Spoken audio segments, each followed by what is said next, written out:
I said, it was from Black Mountain Honey. Welcome to another episode of No Nonsense Beekeeping. Today I'm going to show you how to repair and glue a broken poly brood box. So I was walking along with this brood box yesterday.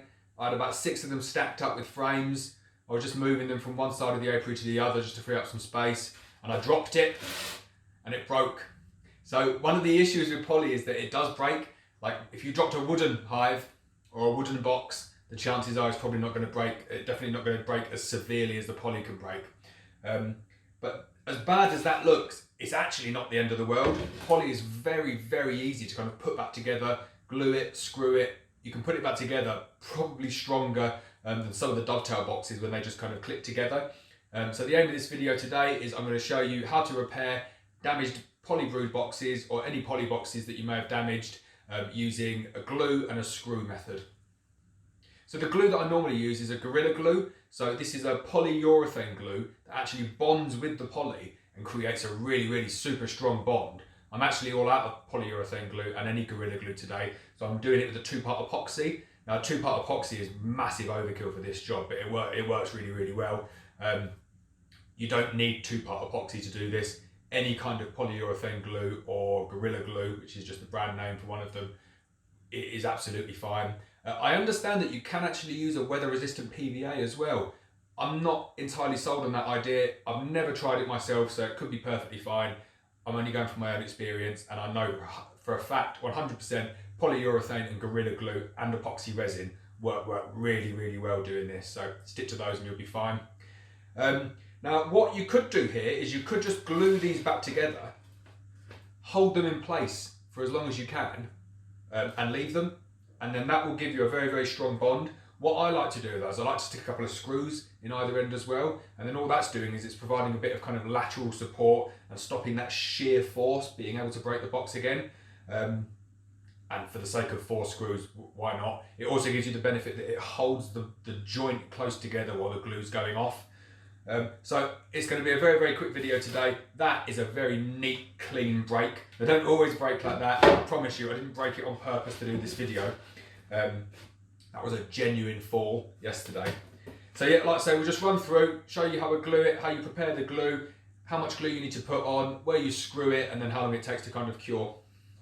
So I'm using a 2-part 5-minute epoxy here. So I'm just going to mix these 2 pieces up together. I use equal quantities of the kind of actual epoxy resin and then the hardener, and then mix it up. This is a very, very quick job, so I'm quite happy using a 5-minute one. I've also got a 15-minute and a 30-minute, but the polyurethane gives you about 30 minutes normally with the Gorilla Glue to kind of get a good fit, which is more than enough for this job. So I'm just mixing up the 2-part epoxy there. I'm going to give it a nice good mix. I'm just using kind of an old fork that I'll clean up at the end. So now that's mixed, I've got 5 minutes to do it, so I better be quick. Right, so what you want to do is you want to get your faces open like that, so the faces are facing upwards, so then you can spread a good amount of epoxy on there. These are the 2 faces that I'm treating. I don't even need to worry about that box. You only need to treat one of the joining faces, and then all I do is I just kind of smear some of that on. And what you're trying to do is trying to get that across the whole face. It only needs a very, very thin layer. So epoxy resin and polyurethane is actually gap filling glue. So although that you've kind of got like a mottled effect on this glue here, and a mottled effect on the surface, it will fill all of that gap up for you. So all you need to do is just make sure that you're getting it roughly along, and then you want to kind of scrape off the excess as well. You really don't need any excess. It doesn't matter if you leave it on, but it's just a bit of a waste because you only need a real thin, even coating all the way across it.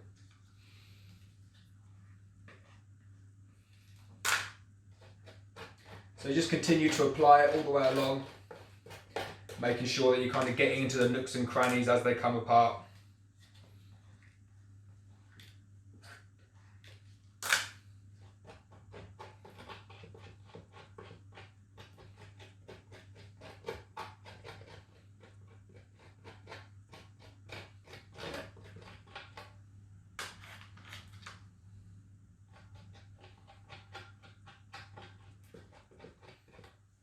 There you go, so that's fully applied now. And then what you want to do is you want to place the rest of the poly back on like that. making sure that it's in the correct way round, and you're getting a nice good force. All the mating faces are correct and fully aligned. And then you want to get your impact driver or screwdriver and check that you're going to go in, and you want to kind of go in completely down the center of any of the surfaces that you're going in. You don't want the screw protruding out anywhere. And then you just screw in.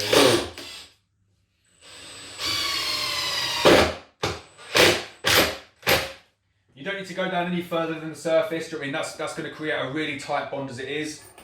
I'll do one on either side because that's probably twisted it a little bit now.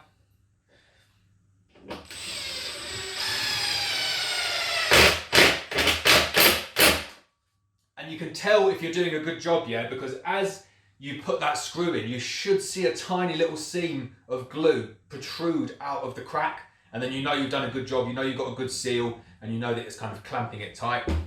So then what I like to do at that point is just scrape off any excess. You don't need any excess on there. All it's going to do is drip on your work surfaces, and then you might get told off by your partner.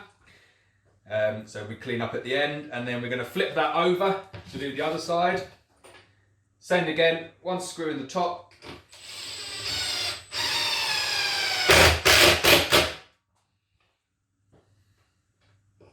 And one screw in the bottom.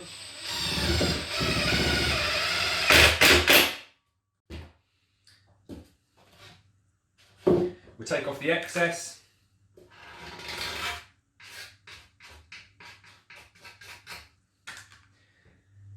And that's it, we're done. Like, it's very, very quick. I mean, that's going to be solid in about 5 minutes now. So we'll give it 5 minutes, I'll let it set, and I'll pop back and you can have a look at it once it's finished.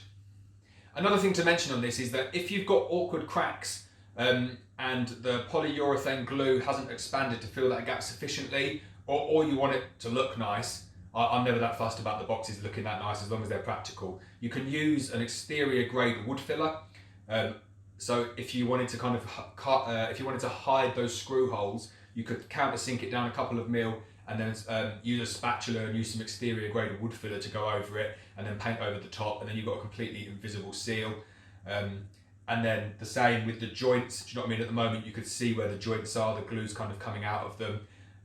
If you wanted to kind of grind that back down and fill it back up with polyfiller, you'd use an exterior grade wood filler, and then that would give you a really, really smooth finish. But I don't think you need to do that. Like, this is a very, very strong and effective job. If you're kind of into beekeeping for the aesthetics and the look of it, you're probably not going to be using poly anyway. You're probably using really nice first grade cedar boxes. So it's just a kind of a little note to mention that if you do need to fill any gaps that the glue doesn't fill, an exterior grade wood filler is exactly the job that you want for that. Just wanted to give you a bit of a close up here so you can see here are the screws where they've gone in, 2 screws on either end. This is the seam that I've now joined together. You'll see kind of remnants of the glue coming out here now, and obviously it's the same on the other side. Again, you can see the screw here and the screw here, and then the seam along, and you can see kind of a bit clearer on this one where I've smeared the glue and tried to scrape off the excess. I mean, that will all set now, and that'll be absolutely 100% solid, so there's kind of no need to repair that any further. That'll be fit for purpose and ready for the upcoming season. So that's it for today. Just a very short video showing you how you can repair poly hives or any poly boxes using a glue and screw method. I do hope you've enjoyed the video. Plenty more of these to come. Please hit the subscribe button, and I'll see you next time.